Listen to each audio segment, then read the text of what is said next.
Guys দেখেন আমরা গেঞ্জি কিনতে আসছি। গেঞ্জি দিচ্ছে না আমাদের ভাই, গেঞ্জি দিচ্ছে না তারা। ভাই আমি খুব কষ্টে আছি কারণ একটা গেঞ্জি আমি পাচ্ছি না। সাদা কালার গেঞ্জি নিতে এসেছি, পুরো মার্কেট ঘুরে ফেলেছে কিন্তু তো গাইস আমরা 2টা মার্কেট ঘুরে ফেলছি, একটা গেঞ্জিও পাইনি। তো আমাদের দরকার বর্তমানে গ্রুপ গেঞ্জি।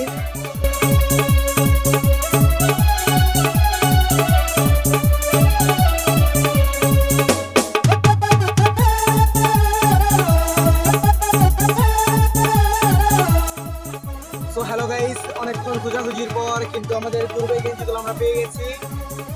সো আমাদের সাথে থাকুন, দেখতে থাকুন ভিডিওটা। ভালো লাগলে লাইক কমেন্ট শেয়ার এবং সাবস্ক্রাইব করতে ভুলবেন না, আর কমেন্ট করে জানাবেন।